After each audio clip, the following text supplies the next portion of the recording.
오늘 행복한 동행에서는요, 충현 선교교회에서 만 14년 동안 부목사로서 열심히 섬기시다가 이제 교회 목회 사역을 내려놓으시고 하나님께서 준비해 주신 인생의 후반전을 선교 사역에 헌신하기로 하신 김기봉 목사님을 모셨습니다. 어떤 후반전을 준비하고 계신지, 또 앞으로 기대되는 선교 사역에 관한 말씀들을 나눠보도록 하겠습니다. 안녕하세요. 네, 안녕하세요. 반갑습니다. 반갑습니다, 목사님. 네. 충현 선교교회는 굉장히 반가운 교회인데요. 지난번 저희 공개 헌금 때 충현 선교회 맡고 계시는 구균건 목사님께서 나오셔서 정말 활약을 많이 해주셨고, 또 그 교회 성도분들이 너도 나도 다 헌금에 정말 많이 동참을 해주셨습니다. 그래서 굉장히 또 반갑고 감사한 마음이 있는데요. 우리 목사님, 듣고 계시는 청취자분들께 본인 인사와 소개 부탁드리겠습니다. 네, 안녕하세요. 반갑습니다. 12월 마지막을 향해 달려가는 우리 애청자 모든 분들께 주의 이름으로 인사드립니다. 저는 충현 선교교회 부목사로 사역하는 김기봉 목사입니다. 네, 반갑습니다. 충현 선교교회에서 지금 14년 동안 부목사로서 섬겨오셨다. 제가 이렇게 소개를 해드렸는데요. 그동안 교회에서 또 어떤 사역들 해오셨는지 궁금합니다. 네, 교회에서는 행정, 교구, 그리고 장년 교육, 그리고 전도, 기획, 인사위원회 담당을 하면서 섬겼습니다. 14년이란 시간이요. 사실 짧은 시간은 아니잖아요. 14년 동안 한 교회를 꾸준히 섬겨 오셨는데 그동안을 이렇게 돌아보시면 어떤 생각이 드세요? 제가 2005년부터 4년, 2014년부터 10년, 이렇게 14년을 섬겼는데요. 갓난 아이에서부터 노년 주님의 품에 가시기까지 성도들의 희노애락을 함께 했던 것, 복음 전하고 예수님 영접하시고 말씀으로 양육하고 새로운 삶으로 성도들이 변화되고 강력한 성령님의 임재가 나타나고 그런 성도들이 함께 동역자가 되어서 불러서 고치고 기르고 맞서는 귀한 교회 비전을 함께 했을 때 너무 감사했습니다. 특별히 늦은 밤 12시가 넘도록 같이 울고 웃고 마음과 마음을 같이 품고 기도했던 그런 기억들이 지금도 생생합니다. 밤 12시가 넘도록이라고 말씀하셨는데요. 거기 분들이 다 뜨거우신 것 같아요. 네, 아주 순종적인 성도님들이 대부분 모두가 다 그렇습니다.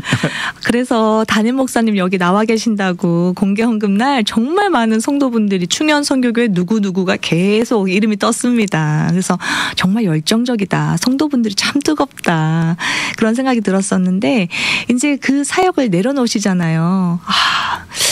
우리가 맨날 출근하던 직장도요, 한 3년, 5년 뒤에 내려놓고 정리할 때는 굉장히 아쉬운 마음이 이렇게 몰려오는데, 목사님은 안 그러신지 궁금합니다.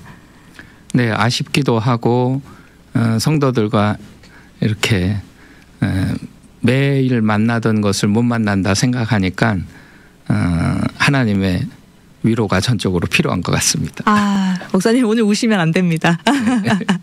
그러면 12월 말까지는 사역하시는 건가요? 예, 이번 주일 12월 24일 날 주일 3부 예배 때 선교사 파송식이 있습니다. 그것으로 이제 파송을 받게 되죠. 목회 사역은 끝이 나지만 또 새로운 선교 사역이 시작되잖아요. 항상 이렇게 우리 인생이 그런 것 같습니다. 뭐가 끝맺음이 있으면 다시 또 다른 새로운 것에 대한 스타트가 시작되는 것 같은데요. 새로운 비전, 어떤 비전인지 궁금합니다, 목사님. 하나님께서 제게 소외되고 연약한 자를 향한 귀한 마음을 주셔서 동북아 선교, 난민 선교를 하게 되었습니다. 동북아 선교, 난민 선교라고 말씀을 해주셨는데요. 요즘 떠오르는 대세 단어가 난민 선교가 아닌가 싶습니다. 예전에는 우리가 사실 전통적인 선교라 하면 그 선교지에 직접 가서 우리가 있는 곳을 떠나서 그 미전도 종족이라던가 선교지에 있는 그 현지인들을 섬기는 거를 우리가 많이 했었는데 지금 난민 선교라는 말씀을 쓰셨어요. 어떤 선교인지 조금 더 자세히 설명해 주시면 좋을 것 같아요. 동북아에 살던 분들이 자기 나라를 떠나서 중국 또 동남아, 한국, 미국 등지로 흩어져서 사는 그분들을 향한 선교가 되겠습니다. 그러면 목사님께서는 이제 미국에 계속 남아 계시는 건가요? 예, 미국의 기본적인 베이스를 두고 그분들이 계신 곳, 그러니까 동남아로 제가 가거나 또 한국에 그분들이 많이 또 거주하고 계세요. 그리고 중국에도 그리고 한국에도 계시기 때문에 제가 그분들을 향한 공동체 사역, 또 양육 사역, 그리고 교회를 세우는 사역, 또 어려운 가운데 있는 분들을 또 믿음으로 세우는 사역들, 그런 일들, 복음을 전하고 양육을 하는 제게 있는 최고의 은사인 그 은사를 마음껏 쓸 수 있는 인생의 후반전이 준비되는 것 같습니다. 목사님 굉장히 기대되시는 것 같습니다. 표정을 보니까 또 말씀하실 때 보니까 내게 최고의 은사를 쓸 수 있는 기회다. 이렇게 말씀해 주셨어요. 이 지금 앞두고 있는 새로운 비전을 생각하실 때 매우 이렇게 설레시고 흥분되시는 것 같은데요. 맞나요? 네, 맞습니다. 제가 고등학교를 졸업하고 신학대학교에 처음 갔을 때 하나님께서 주셨던 기쁨, 감격, 감사, 놀라운 은혜가 30여 년 만에 다시 왔어요. 그 은혜가 다시 와서 제 마음의 기쁨이, 감사가, 감격이 다시 생겼는데 한쪽 편에서는 교회에서 사역하던 사역을 마무리를 하고 성도들과 헤어질 생각을 하니까 그건 마음이 아프고 그건 섭섭하고 또 한쪽 편으로는 하나님 주신 꿈과 비전 때문에 제 마음이 뜨겁고 감사하고 감격하고 익사이팅해지는 아주 신비한 체험을 요즘 계속해서 하고 있어요. 아니 평탄하게 주무시기가 어려울 것 같은데요. 네, 맞습니다. 지금 마음이 계속 이렇게 롤러코스터를 타고 계신 게 아닌가 싶은데 귀한 것은 하나님께서 30여 전에 신학교를 갈 때 그 뜨거웠던 마음, 초심을 회복하게 하셨다. 이렇게 들렸습니다. 정말 기쁜 체험이잖아요. 우리가 늘상 초심을 잊고 살고 하나님을 처음 만났을 때 그 뜨거운 감격을 잊고 살 때가 참 많은데 그 초심을 회복했다는 것만으로도 또 그때의 뜨거움으로 다시 돌아갔다는 것만으로도 참 기쁜 소식인 것 같습니다. 근데 많고 많은 선교 중에 왜 동북아 선교가 이렇게 마음에 와닿았는지 궁금한데요. 사실 모든 목사님들이 가고자 하는 길은 부목사를 지내고 나면 담임 목회의 길로 또는 교회 개척의 길로 가는 것이 일반적인 상황이고 저 역시 똑같았어요.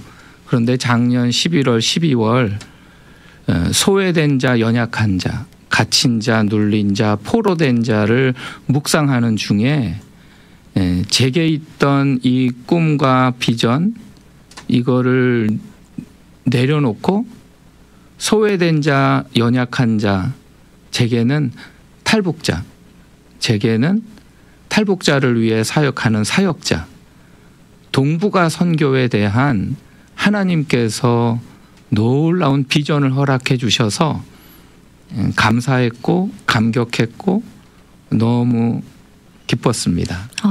네. 소외된 자, 연약한 자, 갇힌 자, 눌린 자 듣기만 해도 서러움이 복받치는 단어잖아요.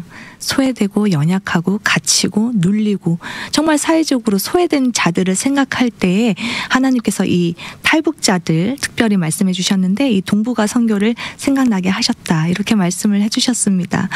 동북아 선교를 내가 해야겠다. 이렇게 마음 먹었을 때 가족들이나 또 주변 분들 반응이 어땠을까요? 제 아내가 옛날 전도사 때 결혼하기 전에 어린이 전도협회에 가서 훈련을 받았는데 마지막 날 그 대표가 나중에 북한에 문이 열리면 어린이를 위해 전도할 전도자가 필요합니다. 여러분 중에 가서 어린이를 전도할 사람 있으면 헌신하시기 바랍니다. 그때 설마요. 제 아내가 마음속으로만 하나님, 저도 문이 열리면 어린이 전도를 그쪽에 가서 하겠습니다. 집사람이 그 마음을 먹었고, 결혼한 후로는 제가 목회를 하니까 한 번도 저의 목회에 방해가 되지 않게 하려고 그 얘기를 안 했던 거예요. 그런데 이번에 소외되고 연약한 자의 눈을 뜨고 인생의 후반전을 준비하시는 하나님을 경험할 때 제 아내가 그 얘기를 하는 거예요. 사실은. 저는 저 때문에 하는 줄 알았는데 아내 때문에 하는 것 같습니다. 이래서 우리가 기도를 할 때 다시 한번 생각을 해보고 신중하게 기도를 해야 합니다. 우리 아내 되시는 사모님의 그 기도, 싱글일 때 하셨던 그 기도를 하나님께서 잊지 아니하시고 응답해 주셔서 이렇게 30여 년의 세월이 지났지만 지금 이렇게 또 동북아 선교를 할 수 있게 해주신 게 아닌가, 그렇게 생각하신다고 말씀을 해주셨습니다. 아내분의 기도가 한몫을 했네요. 네, 아주 맞습니다. 예. 이 동북아 선교를 준비하면서 우리가 또 협업이 필요하고 도움도 받아야 하잖아요. 그러기 위해서는 멘토의 역할이 굉장히 중요할 것 같은데 우리 목사님은 어떠세요?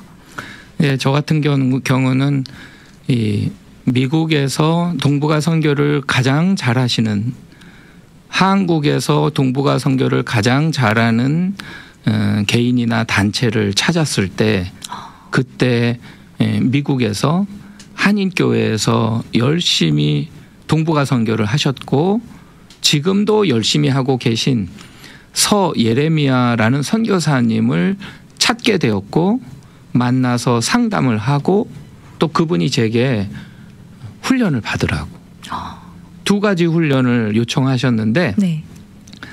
아마 그분에게 찾아갔던 수많은 동북아 선교 관심 있는 분들이 많았을 텐데 저에게는 아마 이렇게 던지신 것 같아요.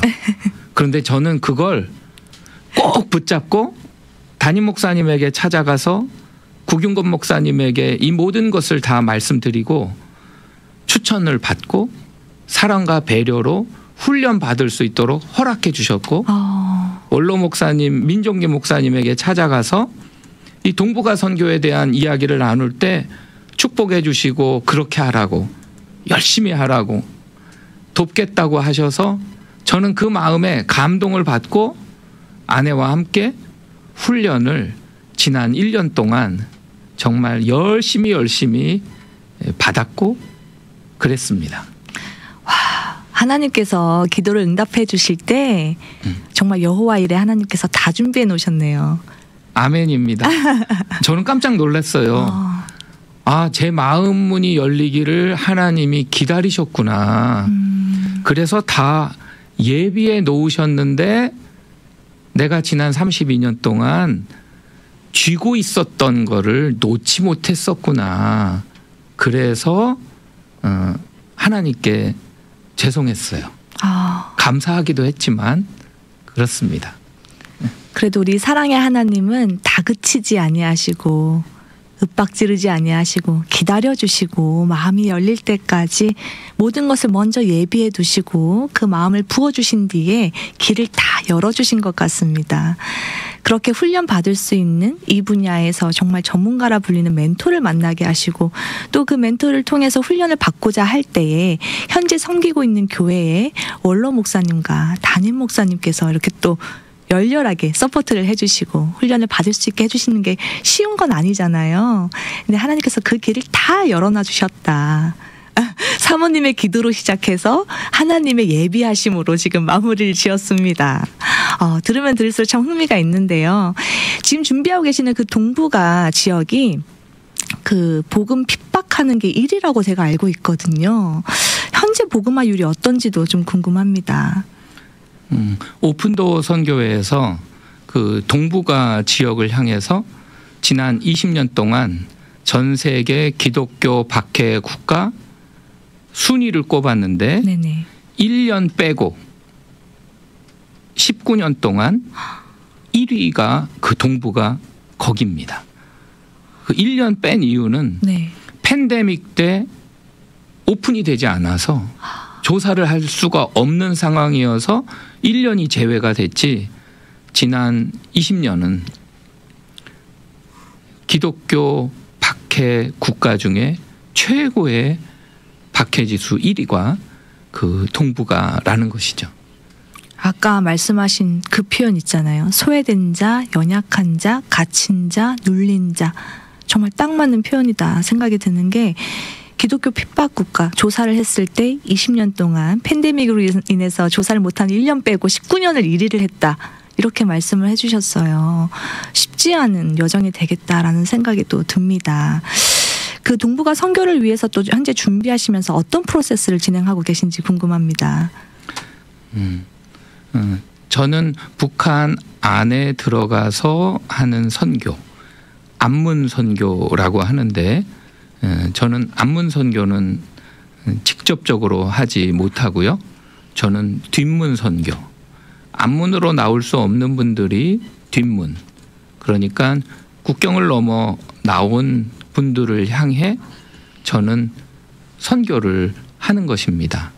그래서 그분들이 중국, 동남아, 한국, 미국, 현재 중국에는 마음껏 가서 복음을 전할 수도 없는 상황이기 때문에 중국은 현재는 갈 수가 없고, 동남아, 한국, 미국, 탈북한 분들이 동남아에, 그리고 탈북한 분들 중에 한국에서 교회에 정착하고 그 중에 신학생들, 신학교를 가는 신학생들, 또 그 중에 탈북자 교회를 하는 교회 목회자들, 그리고 난민으로 온 미국에 거주하는 분들, 이런 분들을 향해서 제가 동부가 선교를 하는 겁니다.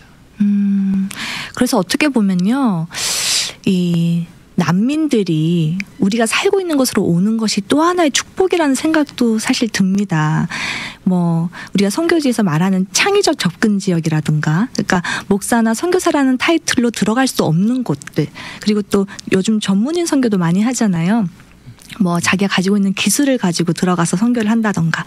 그런데 이것마저 다 선교의 문이 닫힌 경우에 난민 선교가 요즘 핫한데, 난민들이 우리가 살고 있는 곳에 와서 우리가 그들에게 복음을 전하고 그들을 리더로 키워서 그들이 나중에 다시 본인의 고국에 돌아갔을 때에 그곳에서 영향력을 끼치는 신앙의 리더로 세워질 수가 있잖아요. 그래서 어떻게 보면 이 난민 선교도 하나님께서 예비해 놓으신 좋은 방향이 아닌가, 그런 생각이 듭니다.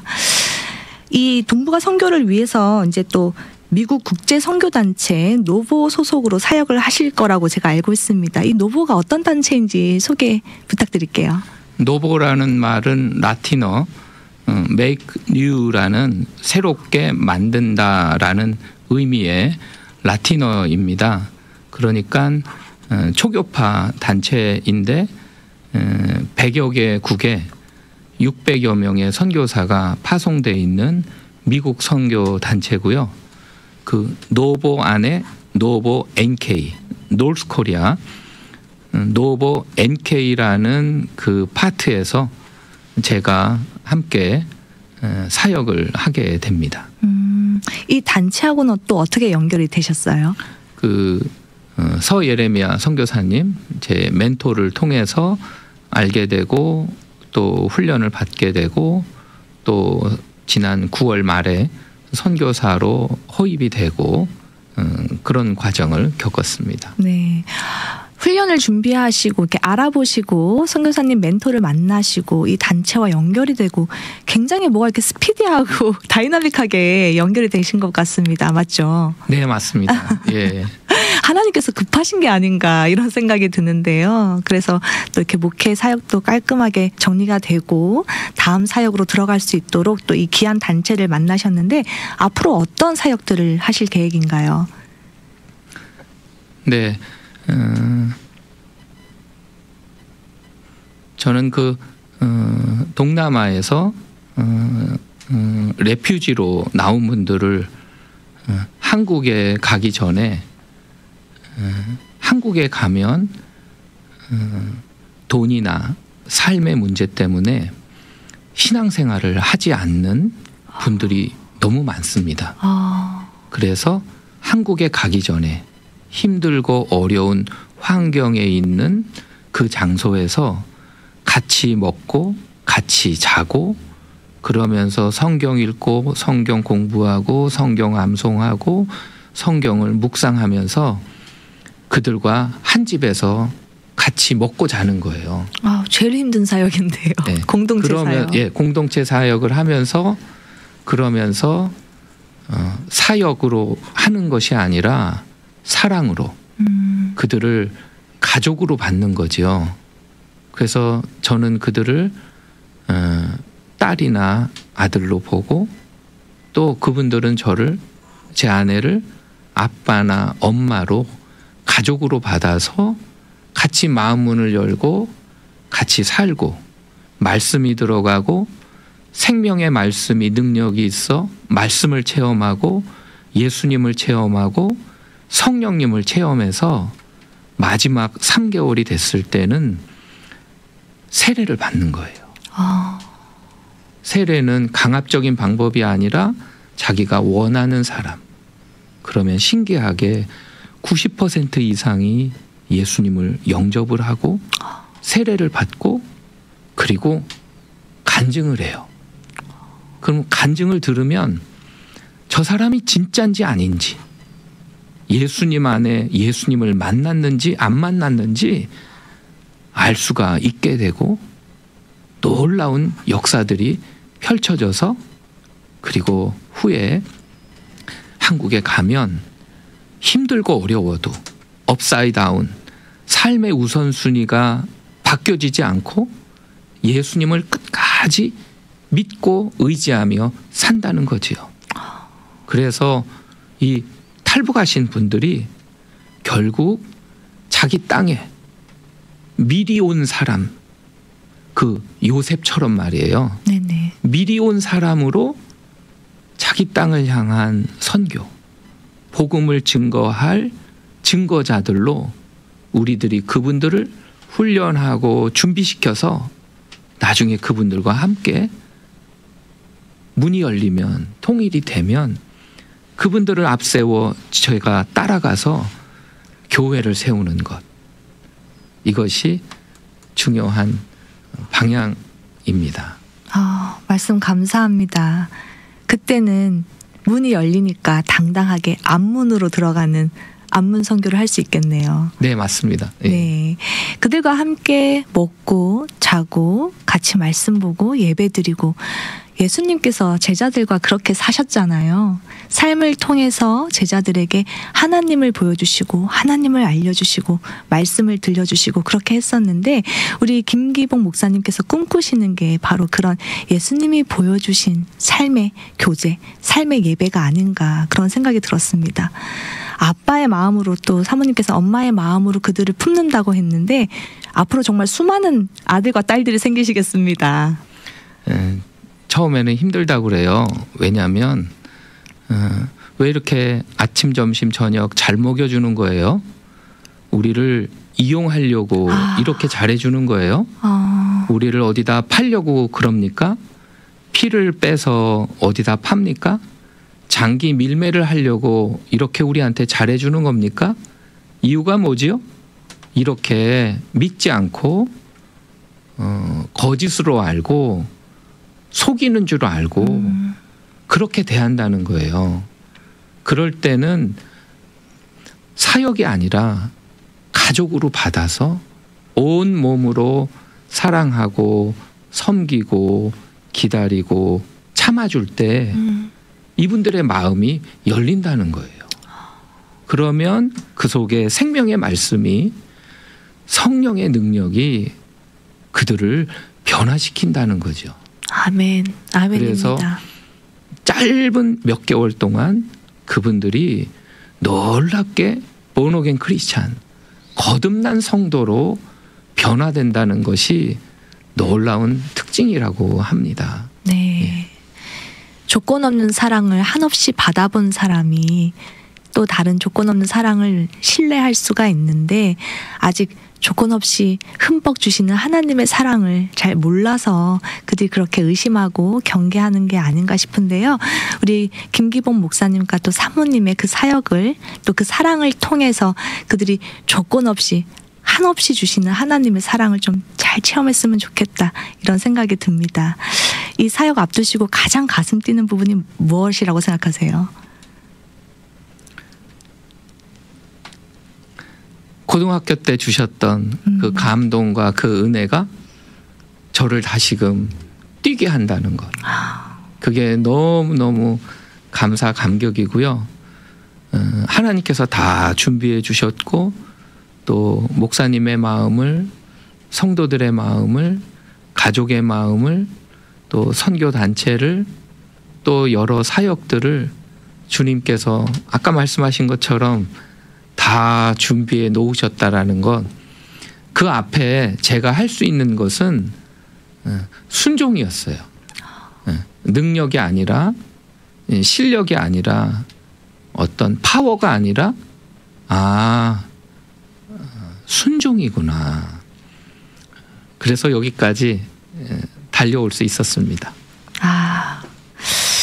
보면서 저도 가슴이 뛰고요. 이 평일에 그냥 어느 오후 한 날인데 너무 가슴 뛰는 분하고 함께 대화를 나누니까 저까지 참 행복한 마음이 듭니다. 이제 시간이 다 됐는데요. 짧게 마지막으로 청취자분들께 주시고픈 메시지 주시고 마무리 짓겠습니다. 제가 하는 사역은 이것만이 아니라 중국 한족 시골 가난한 나이 많은 아저씨에게 팔려간 인신매매된 분들을 위해서도 사역을 하고요. 한국의 탈북 신학생, 한국의 탈북자 교회를 하는 목회자들, 그리고 난민으로 미국에 온 분들을 향한 사역을 합니다. 청취자 모든 분들이 이 귀한 사역에 동참하시는데 하시던 사역도 하시고 한 귀퉁이에 이 귀한 탈북자 선교도 함께 하셨으면 하는 마음이고요. 너무 신기한 것은요. 동북아에 탈북한 분들이 어떤 마음을 가지고 사는지 아세요? 이민자의 마음을 가지고 삽니다. 우리와 똑같은 마음이라는 거죠. 네, 말씀 감사합니다. 오늘은 교회 목회 사역 내려놓으시고 또 하나님께서 주신 새로운 비전을 향해 출발하시는 김기복 목사님과 함께했습니다.